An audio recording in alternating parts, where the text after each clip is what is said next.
Hello friends, मैं लेके आ गई हूँ टैरोट का रीडिंग, जिसका टॉपिक रहने वाला है कि आपका आने वाला समय कैसा होगा। ये हम जानने की कोशिश करते हैं। जिन्होंने मेरी चैनल सब्सक्राइब की है, थैंक यू वेरी मच। जिन्होंने अब तक नहीं की है, जल्दी से कर दीजिए ताकि आपको मेरी सारी रीडिंग्स मिल सके। आप सबके प्यार और सपोर्ट के लिए थैंक यू वेरी मच। मेरी सारी रीडिंग जनरल होती है, टाइमलेस होती है। जब भी आपकी नज़र के सामने आएगी उस वक्त के लिए आपके लिए मैसेज होंगे, ठीक है। और सभी रीडिंग सभी से रेजोनेट नहीं हो सकती। जितने मैसेजेस लगे कि आपके लिए है उतने लीजिए, बाकी के छोड़ दीजिए। चलिए रीडिंग शुरू करते हैं। सबसे पहले मैं भगवान जी का एक कार्ड निकालती हूँ जो कि हमें बताएगा कि आप में कौन से भगवान की क्वालिटी है। हे ईश्वर, प्लीज मुझे डिवाइनली गाइड कीजिए। जो व्यूअर्स मेरी ये रीडिंग देख रहे हैं उनमें कौन से भगवान की क्वालिटी है। ओम नमः शिवाय। मेरे व्यूअर्स में कौन से भगवान की क्वालिटी है। ओम नमः शिवाय।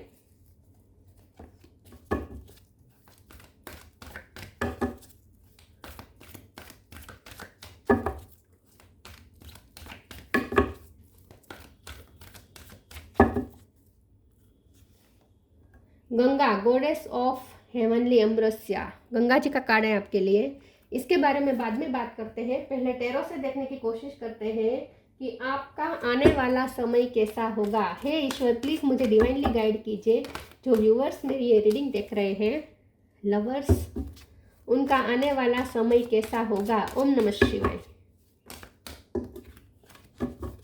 आपका आने वाला समय कैसा होगा। ओम नमः शिवाय।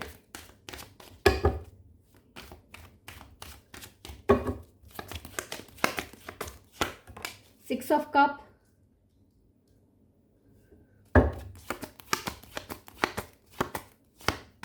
Seven of pentacle,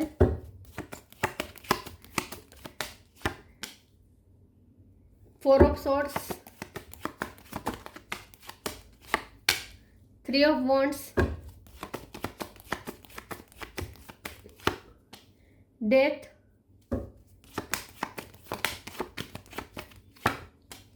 to of wands, four of pentacle, sorry four of cup. 4 number important है किसी का birth month, birth date. 6 number important है किसी का birth month, birth date. Bottom of the deck में है knight of wands, 9 of wands, 5 of cup. Okay, star sign देख लेते हैं। Gemini, Libra, Aquarius. Gemini strong है, cancer, Scorpio, Pisces. Scorpio strong है, एरीज, लियो, सेजिटेरियस। टोरस, लोगो, Capricorn. Scorpio और Gemini ये दोनों स्ट्रॉन्ग है। 4 नंबर इंपॉर्टेंट है, 6 नंबर इंपॉर्टेंट है। चलिए रीडिंग शुरू करते हैं और देखते हैं कि आपका आने वाला समय कैसा होगा। ओके ओके, मुझे ऐसा लगता है कि आपका आने वाला समय डिफरेंट होगा। इस वक्त जो है उससे बिल्कुल डिफरेंट, 360 डिग्री चेंज होगा। पूरा ट्रांसफॉर्मेशन, आपकी लाइफ का पूरा ट्रांसफॉर्मेशन हो जाएगा। डेथ का कार्ड है। कुछ रिश्ते एंड हो चुके होंगे, कुछ रिश्ते न्यू बिगिनिंग की तरफ जाएंगे, ठीक है। या तो फिर उसी पर्सन के साथ न्यू बिगिनिंग होगी या दूसरे पर्सन भी आपकी लाइफ में एंटर कर सकते हैं, लेकिन होपफुल रहना है आपको। 3 ऑफ वॉन्ड्स का कार्ड बता रहा है कि आगे बहुत सारी अच्छी चीज़ें आपकी तरफ आ रही है, ठीक है। तो होप कभी मत छोड़िएगा, ठीक है। और पास्ट में बार बार आपका ध्यान जा सकता है, पास्ट आपको बार बार खींच सकता है, जो आपको नहीं होने देना है किसी भी हाल में। पास्ट में नहीं जाना है, फ्यूचर के बारे में ही ऑप्टिमिस्टिक रहना है। पास्ट को रिलीज करना है, पास्ट को रिलीज करना जरूरी है, क्योंकि पास्ट में आपने इन्वेस्ट किया है और जब तक आपको उसका रिटर्न नहीं मिलेगा, पास्ट आपको परेशान करता रहेगा, हॉन्ट करता रहेगा। तो एक बार आप रिलीज कर दीजिए कि मुझे कुछ चाहिए ही नहीं। मुझे जो देना था वो मैंने सर्व कर दिया, वो मैंने चैरिटी कर दी। अगर आपने प्यार इन्वेस्ट किया है तो वो आपने चैरिटी कर दी, पैसे इन्वेस्ट किए हैं तो वो आपने चैरिटी कर दी। आपने जो दिया अब तक, जो भी रिश्ते में दिया, लाइफ में किसी भी पहलू में आपने जो इन्वेस्ट किया, रिटर्न नहीं मिला है, आपको लगता है कि रिटर्न मिलेगा, उस रिटर्न की अपेक्षा छोड़ दीजिए। उस रिटर्न की अपेक्षा छोड़ दीजिए। तो आपने जो किया उसे चैरिटी समझकर भूल जाए, तो पास्ट को रिलीज ही कर दीजिए, क्योंकि पास्ट ने आपको तोड़ा है। पास्ट के बारे में सोचेंगे तो आपकी सेल्फ वर्थ फिर से हार्म होगी। पास्ट के बारे में सोचेंगे तो ओवर थिंकिंग करने लगेंगे, सेल्फ डाउट में जाएंगे, और वही सब उस वक्त जो आपकी मेंटल स्टेट थी वही सब फिर से हो जाएगी, और आप ऐसे कुछ अच्छा मैनिफेस्ट नहीं कर पाएंगे। तो इससे अच्छा है कि पास्ट को पूरी तरीके से रिलीज ही कर दे। कोई एक्सपेक्ट मत करें, आपने जो भी इन्वेस्ट किया वो चैरिटी समझ के भूल जाए, ठीक है। लाइफ के प्रति एंथुजियाज्म बना दीजिए, लाइफ के प्रति पैशनेट हो जाए, अपने पैशन को फॉलो करें। यहाँ पे 2 ऑफ वॉन्ड्स का कार्ड आया है, ये लवर्स भी कभी कभी चॉइस का कार्ड होता है।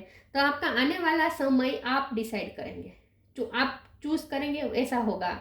आपका आने वाला समय ये कैसा होगा ये उस पर डिपेंड करता है कि आप कौन सी डायरेक्शन चूज करते हैं अपने लिए। तो आगे जाकर आप इम्पास पे खड़े हो सकते हैं, या ऑलरेडी आप इम्पास पे खड़े हैं जहां आपके पास 2 रास्ते हैं।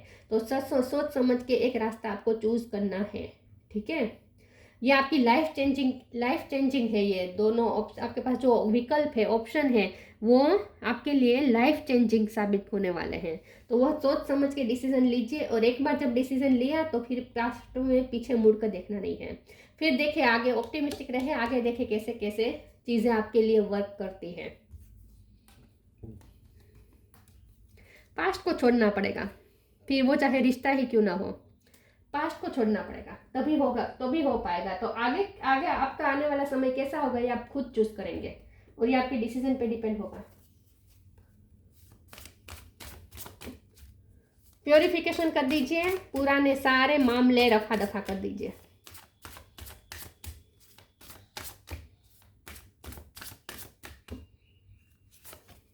एक्सेप्टेंस, सेल्फ लव, एस पे से किसी का नाम हो सकता है। Acceptance, radical acceptance in the now open the floor. Accept कर लीजिए जो हुआ, पास्ट जैसा बुरा रहा, अच्छा रहा, जैसा हो रहा उसे एक्सेप्ट कर दीजिए और रिलीज कर दीजिए। जैसे ही आप एक्सेप्टेंस के मोड में आएंगे, रियलिटी को एक्सेप्ट कर लेंगे, आपके लिए नए ओपन होंगे फ्लोस, नए फ्लोज ओपन होंगे। तो एक्सेप्टेंस के मोड में आए और ईश्वर जो दे रहे उसे खुशी खुशी एक्सेप्ट करें, रेजिस्ट मत करें। Self love, let the wall fall that separates me from my own vulnerable inner child. I long to take care of myself like never before. ये क्यों 4 ऑफ पेंट कब का कार्ड है? Past की energy है। Past में आपका अपमान हुआ है, ह्यूमिलेट हुए हैं आप, आपके सेल्फ वर्थ को चोट पहुंची है, आत्मविश्वास की धज्जियां उड़ी है। जो भी आपका इनर चाइल्ड रहा है बुरा, उसे आप अभी भी वो वल्नरेबल फील कर रहा है आपका इनर चाइल्ड, उसे हील कर दीजिए। सेल्फ लव करना पड़ेगा, अपने आप को हील करना पड़ेगा, तभी आप आगे की जर्नी तय कर पाएंगे। तो आने वाला समय कैसा होगा ये प्रश्न तो तभी आएगा ना जब आप पास्ट को छोड़ेंगे। अब पास्ट को छोड़ेंगे ही नहीं, उसी एनर्जी में अभी भी ऑपरेट करेंगे तो फ्यूचर कैसे चेंज होगा? तो अब फ्यूचर में भी वही होगा जो पास्ट में हुआ। देखिए साफ सी बात है, आप पास्ट में आपके साथ जो हुआ, हम जैसे होते हैं ना वैसा हमारे साथ घटनाएं होती है। समझिए इस बात को, हम जैसे होते हैं वही हम जो होते हैं ना वही हम अट्रैक्ट करते हैं, वही हम मैनिफेस्ट करते हैं। तो आपके साथ पास्ट में गलत हुआ, इसका मतलब ये है कि पास्ट में आप गलत थे, इसीलिए आपके साथ गलत हुआ। क्योंकि हम जैसे होते हैं वैसी चीज़ें हम अट्रैक्ट करते हैं, वैसी घटनाएं हम मैनिफेस्ट करते हैं। तो अगर आपको फ्यूचर चेंज कर चाहिए, आपको पास्ट जैसा फ्यूचर नहीं चाहिए, आप चाहते हैं कि फ्यूचर में अच्छी घटनाएं हो, तो सबसे पहले तो ज़रूरी ये है कि आप अच्छे बने। आप अच्छे बनेंगे तो फ्यूचर अच्छा मैनिफेस्ट हो पाएगा। अगर आप आगे भी ऐसे ही रहने वाले हैं, फ्यूचर में भी आप ऐसे ही रहने वाले हैं जैसे पास्ट में रहते थे, तो फिर वही घटनाएं रिपीट होगी जो पास्ट में हुई। राइट? समझ रहे मैं क्या कह रही हूँ? तो पहले तो अपने आप को चेंज करें। आपको ऐसा नहीं रहना है जैसे आप पास्ट में थे, तभी फ्यूचर चेंज अट्रैक्ट कर पाएंगे, वरना वही सब रिपीट होता जाएगा। हीलिंग बहुत जरूरी है, अपने आप को हील करें और प्योरिफिकेशन करें खुद का।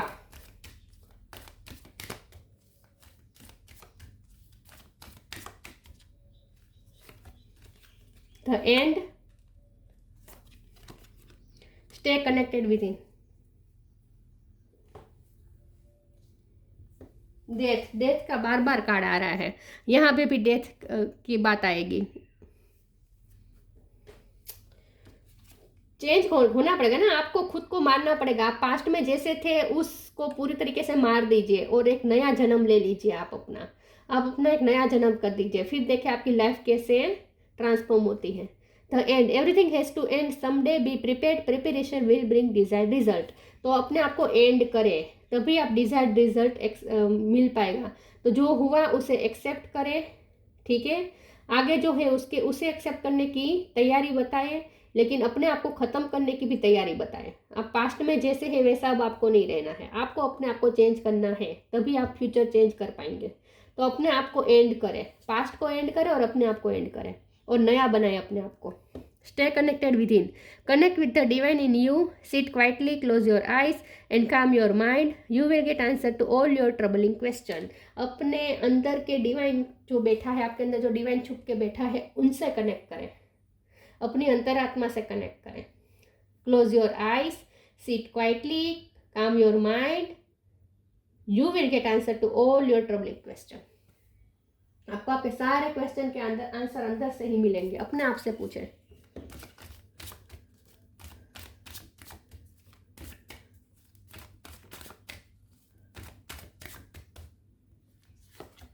Service, release, impasse. अभी भी आप ग्रीफ में हैं, आप हाई वाइब्रेशन में नहीं जाएंगे तब तक कुछ अच्छा मैनिफेस्ट नहीं कर पाएंगे, तो वही सब रिपीट होगा। हाई वाइब्रेशन में जाना जरूरी है, तो इसके लिए सेल्फ लव जरूरी है, खुद को हील करना जरूरी है, खुद को चेंज करना जरूरी है, खुद का रिबर्थ करना जरूरी है। सर्विस का कार्ड आया है, आपके पास वो कैपेसिटी है कि आप मानदेय व्यक्ति को भी, मतलब कि बीमार व्यक्ति को भी आप उनमें भी जान डाल सकते हैं, उन्हें आप खड़ा कर सकते हैं, उनमें एनर्जी का संचार कर सकते हैं, आप में वो कैपेसिटी है। गंगा की कैपेसिटी आप में है। गंगा क्या करती है? रेमेडीज होती है, गंगा के पास रेमेडीज है, गंगा के पानी में रेमेडीज है बीमार लोगों को सही करने की। तो पहले आप अपनी बीमारी ढूंढें, क्या आपके अंदर ऐसी कौन सी चीज़ है जो बीमार है, जो आपने हील नहीं की है। तो पहले तो खुद की हीलिंग करें, उसके बाद आप में कैपेसिटी है कि आप दूसरों को भी हील कर सकते हैं। आपके पास कुछ रेमेडी हो सकती है, कोई छोटे मोटे उपाय हो सकते हैं जिससे किसी के हेल्थ इशू सोल्व हो जाए। जैसे कि आपके पास कोई आता है कोई हेल्थ इशू लेकर, वो कहे कि मैंने कितने डॉक्टर को बताया लेकिन मेरा ये प्रॉब्लम सोल्व नहीं हुआ, और आपको छोटा मोटा ही उपाय, घरेलू उपाय ही बता दे और उससे उसके लाइफ चेंज हो जाए, वो ठीक हो जाए, पॉसिबल है। तो अपनी इस कैपेसिटी को पहचानें। सबसे पहले तो खुद को हील करें। रिलीज का कार्ड आया है, पास्ट को रिलीज करें, टोटली रिलीज करें।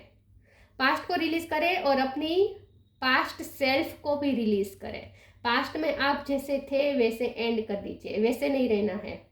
अब आपको वैसे नहीं रहना है, अब आपको चेंज होना है, हाई वाइब्रेशन में जाना है। इम्पास का कार्ड आया है, मैंने पहले ही कहा था।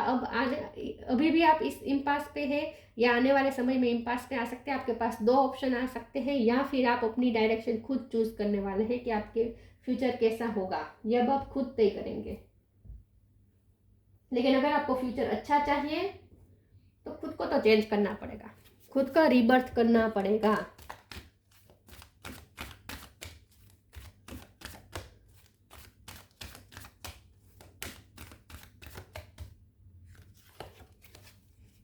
The miracle of nature, take time to breathe. The miracle of nature, thank you angel for helping me to reconnect through nature and fresh air. अपने आप को आज़ाद करें, अपने आप को पास्ट से आज़ाद करें, चार दीवारों से बाहर निकालें, अपने आप को नेचर से कनेक्ट करें, अपने आप को फ्रीडम दें, अपने आप को फ्रीडम दें, अपने आप को सफोकेशन से बचाएं, फ्रेश एयर में सांस लें, नेचर के साथ रिकनेक्ट करें, जितना हो सके नेचुरल लाइफ बनाएं, जितना हो सके नेचर से कनेक्ट करें, नेचुरल फूड्स खाएं, नेचुरल चीज़ें यूज़ करें, सन बाथ लें या स्विमिंग करें या घूमने जाए नेचर में, गार्डन में जाए, वॉकिंग करने जाए, नेचुरल चीज़ें यूज़ करें, जितना हो सके फ्रूट्स वेजिटेबल्स खाएं, नेचर से कनेक्ट करें, अपने आप को फ्रेश करें, अपनी सोच को भी फ्रेश करें। Take time to breathe, easy breathe लीजिए, कितना टेंशन पाल के बैठे हैं। Take time to breathe, thank you angel, I breathe with easy knowing you are here. ईश्वर आपके पास है, समझे, ईश्वर यही है, तो फिर किस काहे का डर, कौन सी चिंता। रिलैक्स हो जाए, इजी ब्रीथ ले, सब हेवीनेस निकाल दीजिए अपने अंदर से।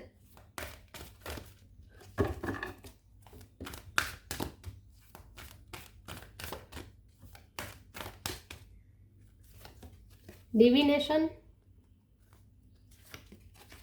ट्री विजडम, इनर चाइल्ड, आपका इनर चाइल्ड हील करना बहुत ज़रूरी है। बच्चों के साथ ज़्यादा खेलें, बच्चों के जैसा बनने की कोशिश करें। आपको अपना रिबर्थ करना है ना, तो बच्चे क्या करते हैं, बच्चे कैसे सोचते हैं उसे ऑब्जर्व करें, उनके जैसे बनने की कोशिश करें, क्योंकि आपको अपना रिबर्थ करना है, नया जन्म लेना है। Divination. Embrace your power of divination, which are especially strong right now. You have the ability to see your current situation with crystal clarity. तो अपनी आपके पास ऑलरेडी वो सिक्स सेंस है, आपके पास ऑलरेडी डिविनेशन पावर है, अनुमान शक्ति है, आपकी इंट्यूशन ऑलरेडी स्ट्रॉन्ग है। अपने इंट्यूशन से कनेक्ट करें, अपना स्पिरिचुअल वर्क जारी रखें। जो भी आप स्पिरिचुअल वर्क करते हैं वो करें, जितना हो सके नेचर में बैठ कर सके तो ज़्यादा अच्छा है। तो अपनी इस अनुमान पावर का इस्तेमाल करें, अनुमान शक्ति का इस्तेमाल करें, तो आपको क्लिस्टर क्लियर सब कुछ समझ में आ जाएगा। Tree wisdom. This tree drive will help you navigate through your current situation. Her fluid can reveal insight and answer through the sound it makes. आपके पास ऑलरेडी वो विजडम है जिससे आपको पता है कि आपको क्या करना है। आपके पास ऑलरेडी वो विजडम है, आपके पास ऑलरेडी वो इंसाइट है जिससे आप क्लिस्टर क्लियर देख सकते हैं। आपके पास ऑलरेडी वो इनर साउंड है, इनर वॉइस है, जिसके थ्रू आपको पता है कि आपको क्या करना है, आपको गाइडेंस मिल रही है जिसके थ्रू। तो आपके पास ऑलरेडी वो ट्री विजडम है। ट्री, नेचर, इन सब से ज़्यादा कनेक्ट करने को कहा जा रहा है। तो फ्यूचर यहाँ पे ना पूरा आप पे डिपेंडेंट है। आपको ये कहा जा रहा है कि फ्यूचर आप जैसा चाहे बना सकते हैं, उसके लिए आपको यहाँ पे रेमेडीज दी है यहाँ पे इस रीडिंग में, कि आप कैसे अपना फ्यूचर चेंज कर सकते हैं अपने आप को चेंज करके। इनर वर्ल्ड्स देखिए, your external world is a reflection of your inner world. जैसा एक्सटर्नल वर्ल्ड रहेगा, सॉरी जैसा इनर वर्ल्ड रहेगा वैसा ही एक्सटर्नल वर्ल्ड क्रिएट होगा। मैंने पहले ही कहा था कि जैसे आप होंगे वैसा फ्यूचर होगा, जैसे आप थे वैसा आपका पास्ट रहा, जैसे आप फ्यूचर में रहेंगे वैसा आपका फ्यूचर होगा। तो आप जैसे इनर वर्ल्ड जैसा आपका होगा वो, माय गॉड, यहाँ पे फिर से यही बात कही जा रही है। Choice bye staying conscious in your thoughts, अपने थॉट्स के लिए कॉन्शियस रहे। You guide your journey in the direction of choice, आपकी चॉइस है डायरेक्शन, कई दिशा में आपको अपनी लाइफ ले जानी है। फ्यूचर कैसा निर्माण करना है आपकी चॉइस पे डिपेंड करता है। आपके हाथ में दी है आपका फ्यूचर ईश्वर ने। इससे अच्छी बात कौन सी हो सकती है कि आपका फ्यूचर आपके हाथ में है। आपको किसी को पूछने की जरूरत नहीं है कि आने वाला समय कैसा होगा। आपको इसी वक्त आंसर मिल गया कि आने वाला समय ऐसा होगा जैसा आप चाहते हैं, लेकिन जरूरी है कि आप वैसे बने ताकि आप जैसा चाहे वैसा आपकी तरफ आए। Your external world is a reflection of your inner world. आपका जो इनर वर्ल्ड होगा वैसा ही एक्सटर्नल वर्ल्ड क्रिएट होगा, वैसा ही आपका आने वाला समय होगा। प्योरिफिकेशन फ्रॉम सीन, पास्ट में जो हुआ, आपकी गलतियां हुई, दूसरों की गलतियां हुई, उन सब को रिलीज कर लीजिए, प्योरीफाई कर दीजिए। Pacification of worldly desire, worldly desire को पेसिफिकेशन कर दीजिए, मतलब कि उसे समझकर रिलीज कर दीजिए कि कौन सी डिज़ायर आपके लिए अच्छी नहीं है। किसी चीज़ के लिए डेस्परेट नहीं होना है, कोई डिज़ायर आप पे हावी नहीं होनी चाहिए, आप कोई किसी डिज़ायर के कंट्रोल से नहीं चलने चाहिए, वर्डली डिज़ायर के कंट्रोल में नहीं रहना है आपको। Liberation at the time of death, अपने आप को एंड कर दीजिए इस वक्त और नया बर्थ करें अपना आप का, क्योंकि स्पिरिचुअलिटी में डेथ जैसा कुछ नहीं होता, एंड होते हैं, न्यू बिगिनिंग्स होते हैं। तो आपको अपने आप को ख़त्म करके एक नया जन्म लेना है और लिबरेशन की तरफ जाना है, मुक्ति की तरफ जाना है, फ्रीडम की तरफ जाना, जहाँ आप खुल के सांस ले सके। टेक टाइम टू ब्रीथ, आप फ्रेशनेस फील करें, सफोकेशन फील ना करें। नेचर वाला का यस, आप बिल्कुल भी सफोकेशन महसूस ना करें, एकदम फ्रेश महसूस करें, रिलैक्स महसूस करें, फ्री महसूस करें, अपने आप को खुला करें, अपने आप को फ्रीडम दें। Remedy for physical disease, remedy for physical disease. तो मैंने कहा ना कि आपके पास कुछ रेमेडीज है, क्योंकि गंगा की क्वालिटी आप में है। तो पहले तो अपनी बीमारी ढूंढे कि आपके अंदर ऐसा क्या है जो अनहील्ड है, उससे पहले हील करें। उसके बाद आपके पास वो कैपेसिटी क्या है कि आप दूसरों को भी हील कर सकते हैं, दूसरों को भी रेमेडी सजेस्ट कर सकते हैं। तो आपका आने वाला समय आपके हाथ में है, बात पूरी। ये थी रीडिंग अच्छी लगी हो तो लाइक कीजिए, शेयर कीजिए। मिलते हैं नई वीडियो में, तब तक के लिए गुड बाय। ओम नमः शिवाय।